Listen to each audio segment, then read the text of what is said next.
When guns show up in the most unlikely place imaginable, it's not surprising when you don't exactly get the care and attention to detail of a military shooter. But you may also be pleasantly surprised by the little things that make their way in. I'm Professor Mem, and this is Palworld. Today I aim to analyze the inspirations for the guns in the game, their realism, and their theoretical effectiveness. I was, heavily encouraged to pitch in my firearms knowledge to cash in on the hotness of this topic. Now, if I seem more than a month late to the subject, that's because it takes a significant grind to even get your hands on the guns in the game, and despite Palworld being often called Pokemon with guns, the firearms are really few and far between. There are only 11 weapons in the game that I would classify as firearms for my purposes today, and of those only 7 are usable by the player. However, I'm going to give a fair shake to what is in the game, and try to justify all the time I spent just getting to the point where I could start writing this video later.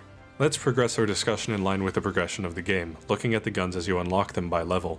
Aside from the experience of getting shot at by enemies, the first time you ever get a whiff of gunpowder is when you reach level 11 and unlock Lifmunk's Submachine gun. This is a PAL skill where the adorable pal Lifmunk hops on your shoulders and wields a quote-unquote submachine gun, shooting where your crosshairs are whenever you attack. Starting off not very strong, this SMG is pretty much the only firearm covered in this video that I can't make heads nor tails of, as it seems to be an entirely original design. First off, the gun is clipping through my face, which is very comfortable. Thankfully it doesn't stop us being able to see most of it. Despite being called an SMG, the magazine is downright massive, see my beard for comparison. The mag is shaped like an AK magazine, but it most certainly isn't one, with 2 substantial reinforcing ribs wrapping all the way around it. Also, are those supposed to be cartridges, there above the magazine well? What is this, a bolter from Warhammer? Rounds of this size are in no way commensurate to the recoil, report, or damage that this gun shows, let alone how many rounds you can fire before the ability ends. All of these are much more in line with an actual SMG. So if this isn't a massive witness hole for massive cartridges, what else is it supposed to be? I truly have no idea. There doesn't appear to be any case ejection when firing. Oh god, the bore is rectangular. Let's just ignore that for now. Obviously there's no stock, and the grip is quite offset from the rest of the gun. The big wacky trigger is connected by what must be a horrible linkage to the firing pin, unless this thing is supposed to be electronically fired, which wouldn't surprise me with how sci-fi it looks. The top of the gun has something similar to a Picatinny rail, at the front and the back of which are just 2 blocks, not even sights. Tossing out visuals and assuming this thing is an SMG, it's got a fairly high fire rate. Pistol caliber ammunition is quite effective in large quantities, specifically on close and unarmored targets. Considering that long-range encounters practically don't exist in Palworld, and most enemies you face are only as armored as their bodies, an SMG would be a pretty good weapon. Would this SMG be though? I don't know. I don't think this SMG would work. All in all, if it did, handling would be pretty bad. There's going to be basically no stability. There isn't really a good place to put your offhand for recoil control. Even though the rear grip is completely offset from the gun, the manufacturer doesn't take advantage of that to give it a better bore axis. Thank god Lifmunk is somehow able to use this thing so well. Oh wait, oh no, I take it back. You don't have to wait long before level 12 sees you unlock Tanzee's assault rifle. Don't get your hopes up, because it's just another PAL skill. And while I'd argue it has less utility, basically boiling down to haha remember video of monkey shoot gun funny, at the very least the gun itself is quite readily identifiable. It's an AK, specifically an AKMN, but with the smooth milled dust cover of an AK-47. AK identification tip of the day. The Warsaw Pact style mounting dovetail is what differentiates this gun from a plain old AKM. In fact, a lot of the times when Russian guns have an N at or near the end of the weapon name, it denotes the presence of this rail system. This AKMN is apparently scaled down to more comfortably fit this PAL's stature. The AK-47 and its derivatives are well known for being rugged and reliable, obviously with a 7.62x39mm loading, an intermediate cartridge. Each shot delivers fairly ideal power. One of these, properly sized and theoretically in the hands of the player character, would be an almost perfect all-rounder. Low maintenance, capable of weathering the rough and various environments of the game, 30 rounds per magazine, and the choice of semi-auto or full auto at a rate of about 600 rounds per minute. It's got plenty of range, good one-shot kill capability against many of the PALs, and ability to penetrate some lighter armor. The AKMN is an incredibly apt gun if your object is to survive a hostile environment like this. But of course, none of that matters because the only being that can use it is a little green primate whose recoil control is so horrible that calling each burst anything other than a series of negligent discharges would be, well, negligent. A whole 9 levels, and some hours later at level 21 you unlock the Musket. Now my area of expertise is metallic cartridge firearms, certainly not muzzleloaders, but I'll give it its due process. Pretty faithfully, this is a Charleville musket, a flintlock design. It is a very long-lived line of muzzle-loading infantry musket, and was France's first completely standardized infantry flintlock. Most carefully worded sources wouldn't call something like this a flintlock rifle, since the term rifle specifically refers to an element that is not present on smoothbores like this. For those who don't know, practically all modern production firearms that aren't shotguns have helical grooves on the internal diameter of their barrel which impart a spin on the bullet. These are called rifling grooves, and while they are not the only way to spin a bullet, they are by far the most common. Generally, the system that spins the bullet is just referred to as the rifling. The biggest benefit of rifling is that a bullet is much more stable when it's given a consistent spin, just like a football. A bullet fired through an unrifled barrel is surprisingly inaccurate. However, rifled barrels create difficulties when paired with muzzleloading designs, especially back then. Hence, guns like the Charleville lack them and are referred to as muskets. Flintlocks are perhaps the best known of this type of firearms, so called because they use a flint striking a metal frizzen to ignite powder running from the flash pan into the breech, firing the weapon. The Charleville, like many of its type, is a cumbersome weapon.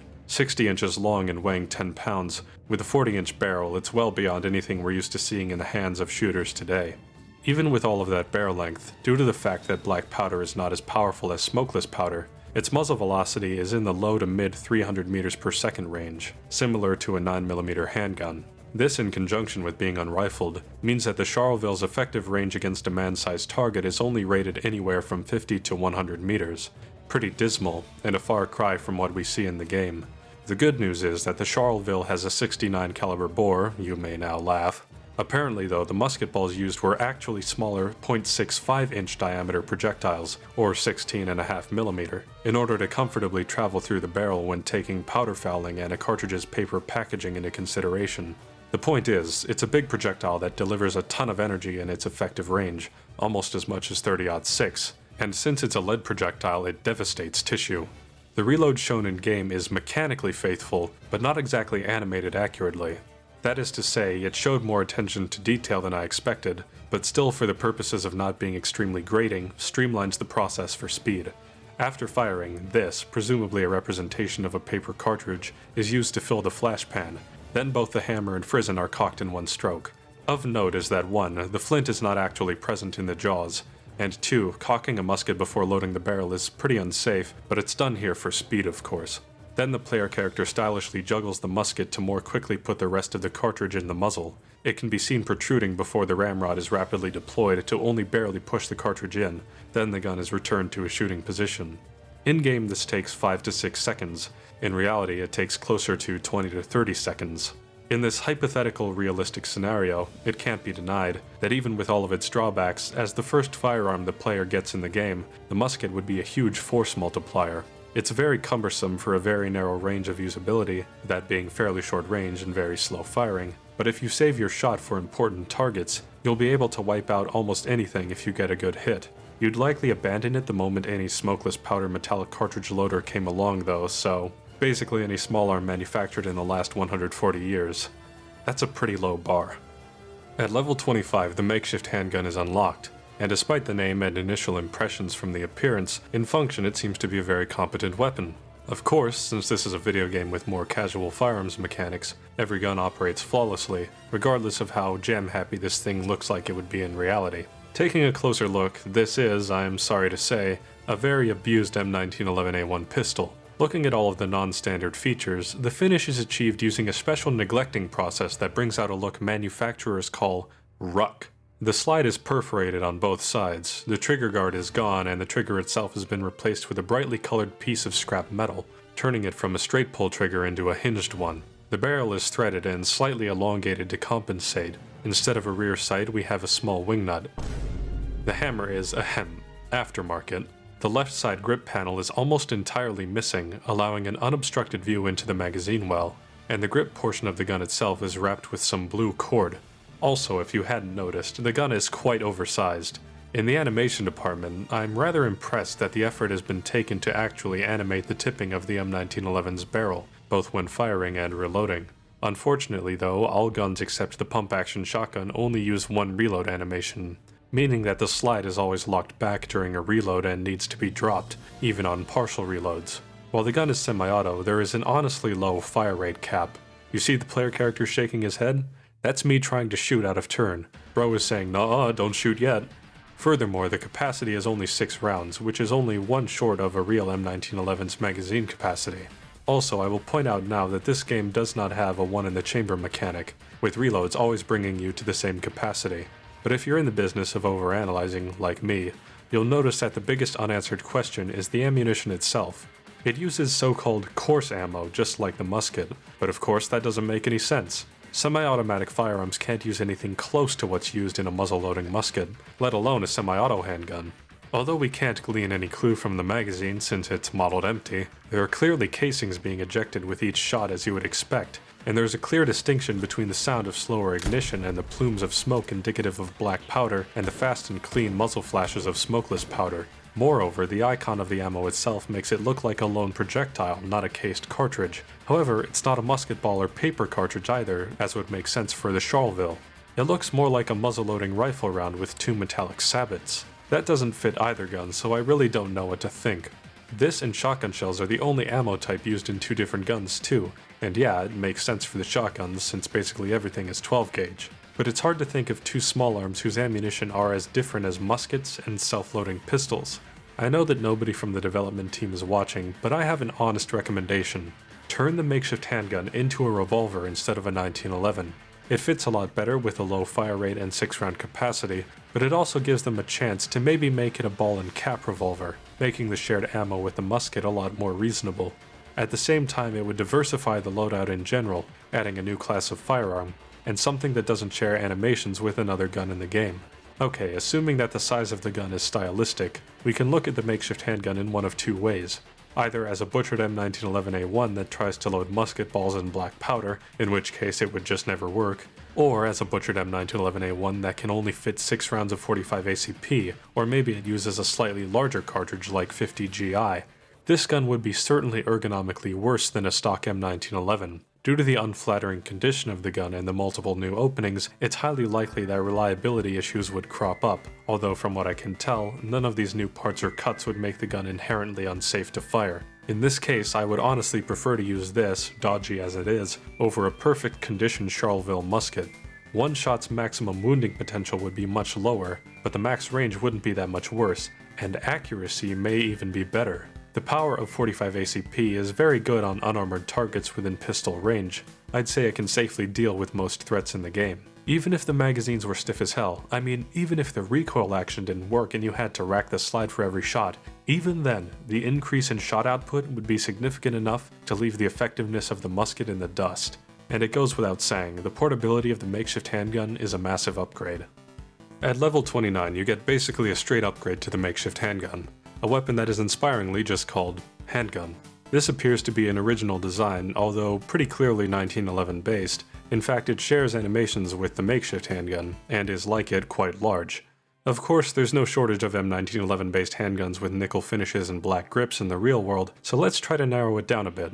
According to my beloved IMFDB, a website dedicated to identifying and cataloging firearms and media, it is closest to a Safari Arms Matchmaster with black rubber grips. But the best justification I can see for that is the pointed trigger guard, and maybe the shape of the rear sight and the magazine extension. But while this suggestion may not be a perfect match either, I think the in-game handgun more so invokes the image of the AMT Automag, specifically an Automag 4 or 5. These are huge handguns, their slide serrations are a closer match, the grip and its panels are closer in shape to the ones on Palworld's handgun, and the rear sight of the Automag has just as much claim to similarity as the Safari Arms 1911, and its slide has these raised flat sections, which, while not matching, is something seen on the in-game gun. Putting comparisons aside, the Palworld handgun is blocky at the bottom of the slide, has many sharply pointed features such as the sights, the hammer, and what I can only describe as a blade on the trigger guard, and it has a full-length guide rod. Again, the barrel can be seen tipping when the slide is back. Curiously, this gun doesn't seem to have any external controls at all, unless you count the hammer. No safety, slide lock, magazine release, and I don't even think the trigger is able to move. It looks like one contiguous piece that wraps around the whole inside of the trigger guard. We can probably chalk this up to being an original concept firearm in a game where the models of the guns weren't necessarily the biggest focus. While the gun from a distance looks like a nice design, they just didn't think about it or just didn't care to make it mechanically fleshed out. So in our analysis, we're going to assume that this gun has all its controls in the proper place. As in the game, a gun like this would be a straight upgrade from the last one in every way. Most certainly in reliability, and with more firepower too. The magazine is a more realistic and appropriate 8 rounds in total. Now if we want to interpret this gun as stylistically oversized just like the last gun, it would make sense to fit 8 45 ACP rounds into this magazine, and we already know what that cartridge is good for. Furthermore, the handgun ammo icon supports that it is 45 ACP or something similar. Otherwise, if we want to suppose that the handgun is a big beast like the Automag 4, it may very well be chambered similarly. The Automag 4 was, for a short time, produced in a cartridge called 10mm Magnum and could hold 8 to a magazine. This cartridge is said to be between 357 Magnum and 44 Magnum in ballistic performance, and if you don't know, that's pretty good. This pistol, chambered in 10mm Magnum, would be probably more uncomfortable in the recoil by a good margin, but would make you a lot more secure. Unlike 45 ACP, which I would only classify as good against most threats in Palworld, rounds like 10mm Magnum are what you use to defend yourself against bears. It's much more capable for use against bigger pals. It may even be able to defeat some light armor worn by human opponents. Even if the makeshift handgun didn't malfunction, I think I'd rather have this handgun in every situation, despite the harsher recoil and what would realistically be a slower fire rate due to the reset time needed. By the time you reach level 36 and unlock the single-shot rifle, it easily feels like a breath of fresh air. Even though it fills the same role as the musket and only does 10% more damage, its speed is game-changing, and that largely applies to the real difference between muskets and metallic cartridge breech loaders as well. To the extent that any of you recognize this gun, you may be thinking of the carbine repeater from the Red Dead series. Both guns are based on the Spencer repeating carbine of 1860, but while Red Dead portrays it correctly as a lower power black powder repeater, in Palworld it is a smokeless rifle caliber single shot. Both IMFDB and the Palworld wiki claim that the single-shot rifle is a cross of the Spencer Model 1860 and a Sharps rifle, and while the gun does operate identically to a Sharps, it seems to be modeled solely on the Spencer, and the Sharps is not the only single-shot hammer-fired lever-operated falling block rifle. The round being fired is a large bottleneck cartridge. It's clearly visible as a long round that only narrows near the front, but the icon for the ammo shows what looks like a shorter, stout intermediate cartridge, something like the AK's 7.62x39. But in this case, with the ammo in the gun being so easily visible, the contradicting icon can be ignored.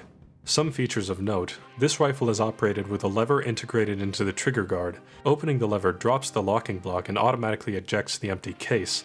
A new round can be fed right to the chamber, then the lever is closed and the hammer has to be cocked manually before you fire.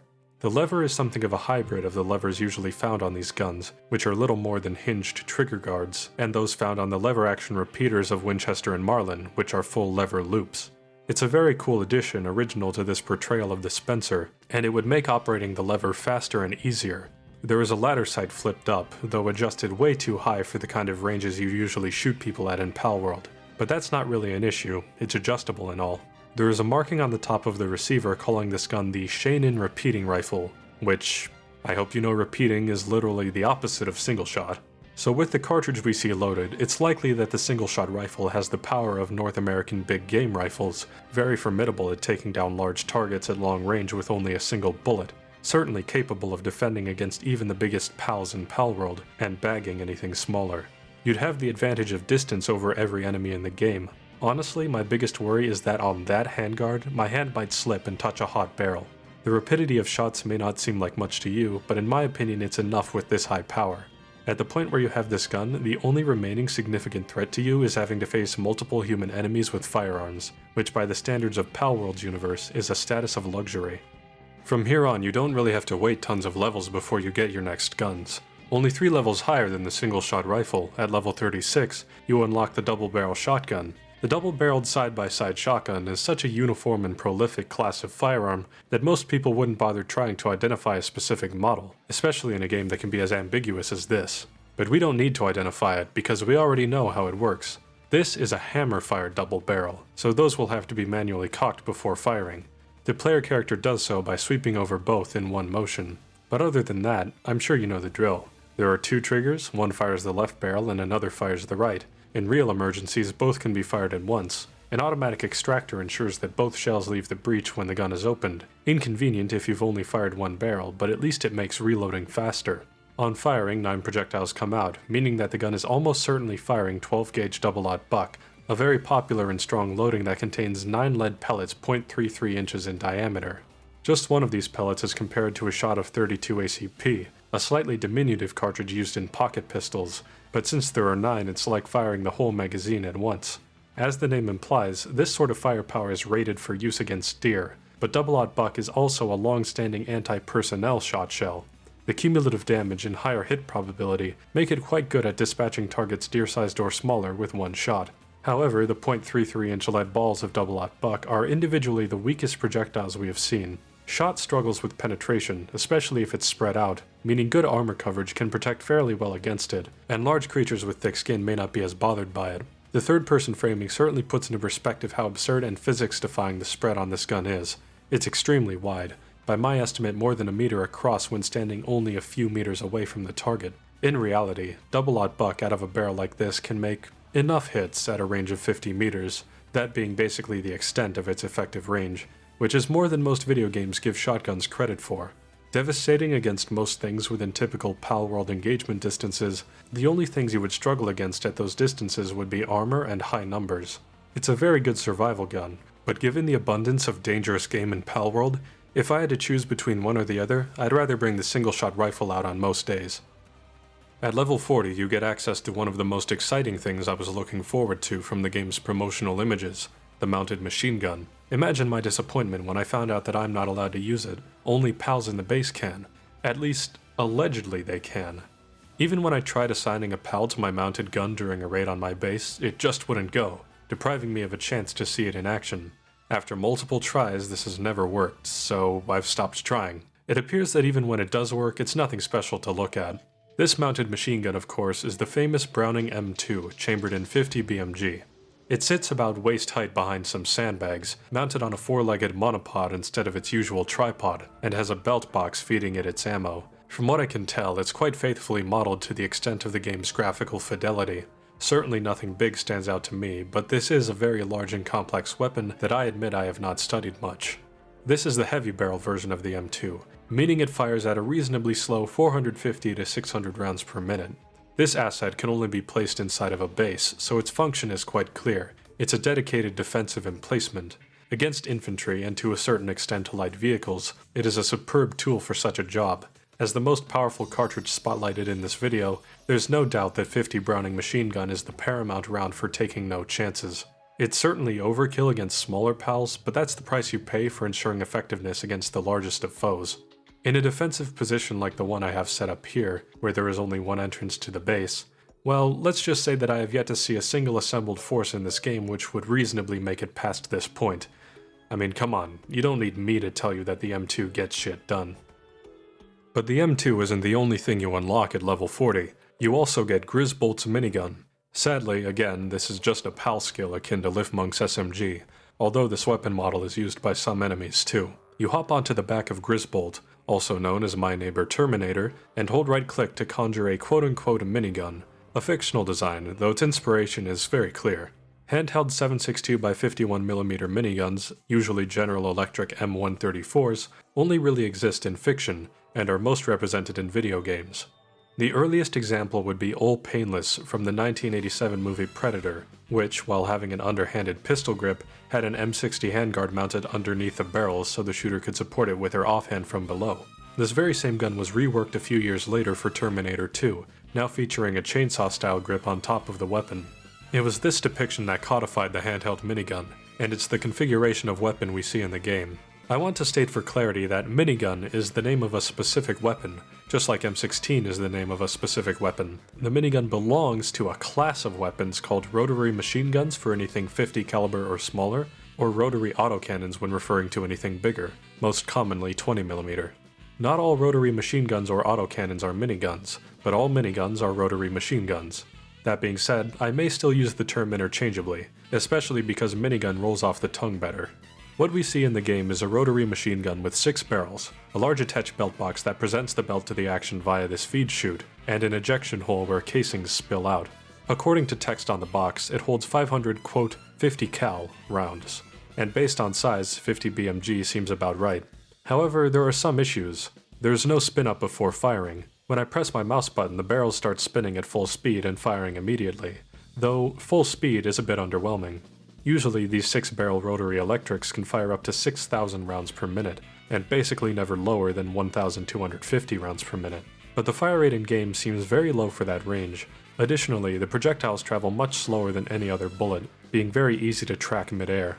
Lastly, the damage is not really proportional, very low for a weapon of this class. Of course, these features can be written off as choices or balancing for the sake of gameplay. So in practice, Grizzbolt's Minigun would look like this. An M134 minigun scaled up to 50 BMG would be absolutely insane to handle even for a formidable creature like Grizzbolt. Hard to lift with the weight of itself, its ammunition, and its in-house power supply, and even that may be overcome to the point of uncontrollability by the recoil. Assuming that handling-wise everything did go well and you were able to direct the fire of your pal, that's such overkill. There is one scenario, one instance in which breaking out this gun wouldn't constitute cosmic-level barbarism, and that would be if you specifically want to outright kill the toughest nuts to crack in the Palpagos Islands. Your larger boss pals, dig toys, I might say syndicate crushers, but even they don't call for this kind of firepower. You're not going for defense, you don't want pals to survive for capture, you use this when you want big things dead, and you aren't concerned with collateral damage. It, like all concepts of handheld miniguns, is insanity. Let's just leave it there. Back onto the guns that the player can use. When you reach level 42, you can craft the pump-action shotgun. Indeed functionally pump-action. But why stop there? Shotgun identification tip for the day: if you notice a charging handle-like protrusion on the bolt of a shotgun, and a cutout in the receiver for it to ride in, that is almost always a telltale sign that the shotgun you're looking at has semi-automatic capability. Indeed, this gun is modeled after the Benelli M3, a shotgun that can do both. We're stuck with just pump action though, sorry. In Palworld, this gun is modeled with slightly more cartoonish proportions and large features. It has a semi-pistol grip stock and a section of mounting rail on the receiver with a ghost ring rear sight. Like the double-barrel shotgun, each shot fires 9 projectiles, again indicating 12-gauge double-aught buck, so I don't have to re-explain its power to you. Although the barrel seems to be shorter, so spread in range may be a bit worse. Unfortunately, the pump handle is cycled at the end of every reload, even when there's already a loaded shell in the chamber, showing an empty shell flying out, which is a classic video game mistake. Its capacity is 8 shots, so if we're to ignore the animations and interpret that as 7 shells in the tube and 1 in the chamber, I'm honestly not sure if this tube is long enough to fit that many. Seems a little short to me. Military versions of the M3 did have 7-round tubes, so let's just assume that sort of configuration is what was intended for the shotgun in this game. The Benelli M3's dual-mode operation, or its ability to cycle either automatically or through pump action, has a practical purpose. While semi-auto is broadly advantageous for normal use, not all shotgun shells are the same. Some produce more or less force than others, which the gun's operating system may not be calibrated for. Pump action cycles the same every time, and allows you to use wildly varying shell types at once without worry. The M3 is also not the only dual-mode shotgun. Probably a more famous example is the Franchi Spaz 12. While an M3 should definitely be able to cycle 12-gauge buckshot automatically, let's stick with pump action to stay on target with the game's portrayal. I think that this gun just may be the best for confrontations with enemy factions. Soldiers of such factions only sparsely wear armor, they don't try to fight you from too far a range, and the higher capacity of the Benelli inspires confidence that it can finish the job, whereas the 2 shells of the break-action shotgun left me feeling that I'd rather have the range advantage of the single-shot rifle if I was going to be reloading often. It would be slower to make 2 consecutive shots, but pump action is still very fast, and 12-gauge shotgun recoil usually demands a bit of reset between shots anyway. What I'm saying is that your firing speed wouldn't be slowed much in a practical sense. In my opinion, its value is at parity with the single-shot rifle. It's hard to pick between them because on one hand the M3 offers unrivaled defensive ability, but on the other hand the single shot is versatile-ish and you never know when you're going to run into an enemy that double-aught buck just isn't ready to handle. Using both together when you embark into the wilderness seems close to a perfect kit, but if your sole objective is to raid the outposts of enemy humans, the shotgun is a clear pick. Maybe all of this comparison is for naught though, because once you reach level 45 you get something that possibly leaves the rest of the player-used weapons in the dust. The assault rifle. There is a reason that high-capacity select-fire intermediate cartridge rifles and carbines are almost solely the world standard for infantry forces. Many, like this one, have a form factor ostensibly inspired by the Colt Armalite AR-15, although, like the handgun, this is an original design that doesn't seem to have one clear inspiration. The AR-15 elements are seen in the lower receiver, specifically the shape of the magazine well as the usage of what appear to be 30-round NATO Stanag magazines. The biggest question mark for whether this can be called an AR-15 derivative itself, though, is whether you see this stock as containing a buffer tube. This cylinder seems long and wide enough, but it looks to be a bit off geometrically. Rather than being more in line with the barrel, it's too high up. And there appears to be a hinge for the stock to fold over to the right. Neither the possibility of a buffer tube nor a folding/collapsing stock are robustly enough indicated on the model for me to call it one way or the other. However, one thing that is clear is that this assault rifle does not use an AR-15-like charging handle. As a matter of fact, I don't know if there's any charging handle. Reloads always start with the bolt open and an implied bolt release is used to close it. We see only one moving section of this gun. On the right side, a reciprocating mass rides in this channel, and on the outside is what must be a moving dust cover, as the honestly too small looking ejection port is never exposed unless firing or reloading. This may be some kind of low profile folding charging handle, but I doubt it. The same shape is even replicated on the left side, although it doesn't move. The gun as a whole is very chunky, and has a lot of unexplained patterns and protrusions. For other features, it has an attachment rail on top, to which a folding rear iron sight similar to a magpul sight is attached, although it's not deployed. The front sight is deployed, though. The bottom of the pistol grip is flared. The barrel is just unnecessary in how extra it is, narrowing, then widening, then narrowing again, complete with a nondescript muzzle device. Maybe a flash hider if I were forced to ascribe some function to it. Blades similar to what we see on the handgun appear below the barrel at the front of the handguard, and underneath is mounted a small flashlight or laser sight.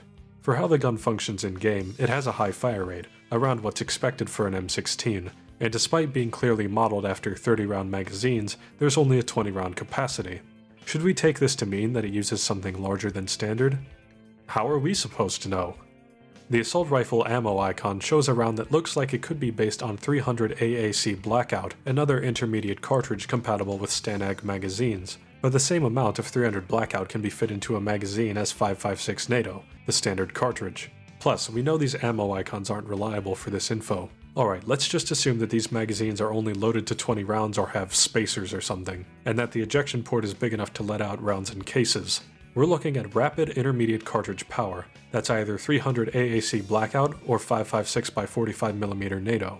300 Blackout is larger and delivers more energy at the muzzle, but 5.56 is faster and will retain its energy better over distance. The difference is relatively unimportant in this scenario, as both would be potent. Definitely capable for almost any need in game, especially with automatic fire. Reloading would be very expedient with AR-15 controls. My only lingering concern is that without the outright penetration power of the single-shot rifle, the very toughest PALs may be resistant enough to diminish the effect of multiple shots. There's a reason that dangerous game guns are big-bore rifles focused on high power rather than rapidity, but that complaint might qualify as nitpicking. After all, we don't even know how much more powerful the single-shot rifle's ammunition is, and a gun like the assault rifle would be supremely qualified against probably the most challenging threat to the player character in Palworld, the enemy factions. It is by far the best all-rounder of the guns that the player can use. My only other nitpicks are that I'm still not sure how you're supposed to charge the weapon, or how you're supposed to service the gun if need be. As the forend, it doesn't look like it was really made to come off. If you can figure that out though, bully for you. Enjoy the fruits of modern firearms technology. Well, those are my thoughts on the guns in Palworld. Of course, all of this is just amateur analysis backed by personal opinion, so don't take it too seriously. Nobody knows how well any of these guns would actually work unless they were there in the game.